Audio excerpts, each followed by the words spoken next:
Bismillahirrahmanirrahim.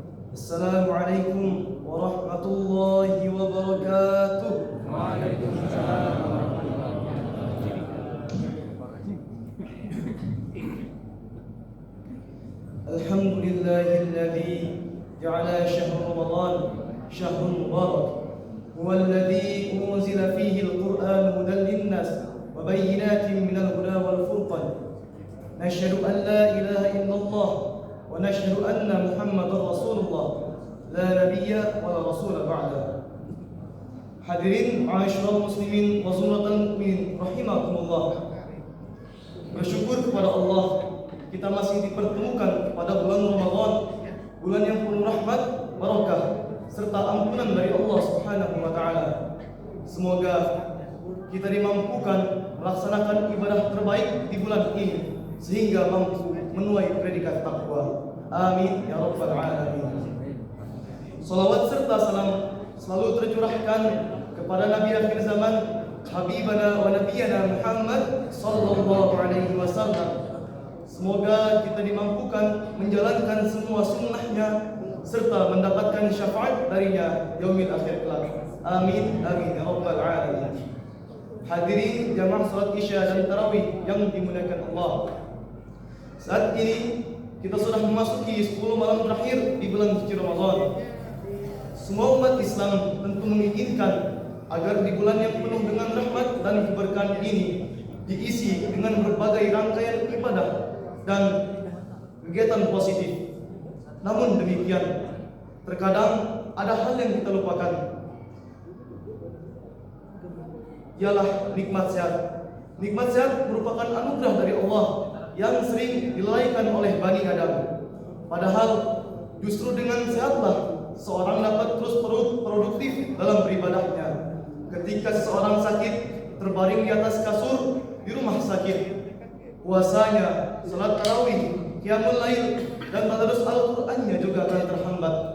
Oleh karenanya, kesehatan ini memiliki urgensi yang besar dalam ibadah.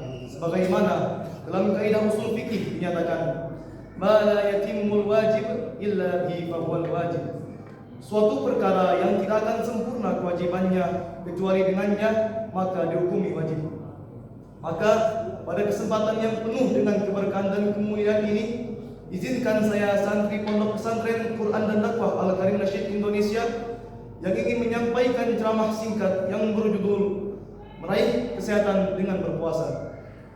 Hadirin rahimakumullah, jika ibadah tidak bisa terlaksana karena seorang itu sakit, maka memproteksi diri dari hal-hal yang menjerumuskannya ke dalam kondisi sakit juga menjadi wajib. Artinya, kewajiban menjaga kesehatan setara levelnya dengan menjalankan ibadah. Di akhir-akhir bulan Ramadan ini, sudah seharusnya kita tetap berusaha menjaga kesehatan dan kestabilan tubuh. Kesehatan yang prima akan menjadi kunci keberhasilan dalam menyongsong 10 malam terakhir di bulan suci Ramadan kali ini. Berikut ada beberapa kiat yang bisa kita lakukan agar kita bisa meraih kesehatan dengan berpuasa. Yang pertama yaitu kita harus menjaga pola makan kita. Mengatur dan menjaga pola makan sangatlah penting. Betapa tidak, seharian full dari subuh hingga maghrib, perut dalam keadaan kosong dari makanan dan minuman. Makanya pada waktu sahur kita hendaknya memilih makanan dan minuman yang bisa menjaga kestabilan tubuh kita dari dehidrasi, seperti memperbanyak minum dan makan makanan yang sehat dan lain sebagainya. Pun demikian halnya juga dengan di waktu berbuka. Hendaknya kita memilih makanan dan minuman yang kaya akan nutrisi. Menurut ilmu kedokteran, nutrisi menjadi penting untuk mengembalikan energi tubuh. Buah-buahan, sayur dan biji-bijian yang penuh dengan nutrisi akan membantu kita tetap semangat dalam beraktivitas dan beribadah. Fokus pada makanan-makanan yang mengandung protein tinggi, karbohidrat dan lemak sehat, baik di saat berbuka maupun sahur. Dan jauhi dari makanan dan minuman yang dapat merusak tubuh kita. Semuanya ini sejalan dengan perintah Allah dalam Al-Quran surah Al-Baqarah ayat 168. A'udzu billahi minasyaitonir rajim.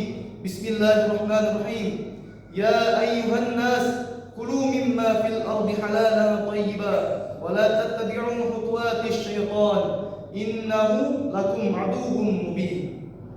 Yang dimana artinya, wahai manusia, makanlah sebagian makanan yang ada di bumi, yang halal lagi yang baik, dan janganlah kamu mendekati langkah-langkah syaitan. Sesungguhnya ia bagimu merupakan musuh yang nyata. Hadirin yang dirahmati Allah, bisa dilihat dari ayat-ayat di atas, perintah memakan makanan yang halal lagi baik tidak berdiri sendiri, tetapi digandeng dengan kata thayyib, yaitu baik. Artinya, di samping kita memastikan makanan yang kita makan itu halal lagi bersih dari keharaman, baik dari sisi zat ataupun cara mendapatkannya, dan kita juga harus memastikan apa yang kita makan juga baik. Ibnu Asyur dalam kitab tafsirnya At-Tahrir wa At-Tanwir menyebutkan definisi baik atau thayyib dari ayat di atas. Wahiyan nufusul lati tashtahil mulaim al-kamila aw ar-rajiha bihaitsu la ya'udu tanawuluhu bidurrin aw jusmaniyin. Yang dimana artinya kata thayyib atau baik dalam ayat itu ialah kondisi jiwa yang menginginkan sesuatu yang dinilai layak dan pantas, dan sekiranya tidak akan menimbulkan kemudaratan ketika mampu memperolehnya baik secara fisik maupun rohani. Dan kiat yang kedua yaitu berolahraga. Olahraga tetaplah penting meskipun kita sedang berpuasa. Faktanya, olahraga dapat membantu kita meningkatkan mood, mengurangi stres, dan menjaga kebugaran tubuh serta meningkatkan energi. Tentunya olahraga dalam konteks ini yang sifatnya ringan, seperti senam, yoga, dan melakukan pekerjaan rumah. Dan yang ketiga yaitu istirahat yang cukup. Umat Islam tentu tidak ingin waktu di bulan Ramadannya terbuang sia-sia. Rasanya semuanya ingin terisi dengan berbagai rangkaian ibadah. Tapi bukan berarti kita tidak boleh mengambil waktu istirahat dan rehat sejenak. Ambillah waktu beristirahat. Jangan menekankan diri kita di luar kemampuan yang tidak bisa kita lakukan.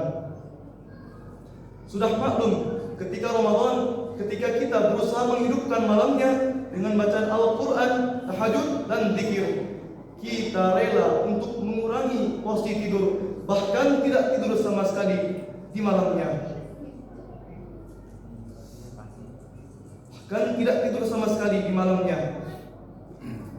Oleh karena itu, ambillah jika kita sudah beribadah semalaman, ambillah waktu di paginya atau di siangnya untuk istirahat lalu tidur, dan niatkanlah tidur kita sebagai sarana agar tubuh kita dapat kembali prima sehingga terus dapat beribadah. Dengan demikian, tidur pun dicatat amal ibadah oleh Allah Subhanahu wa taala.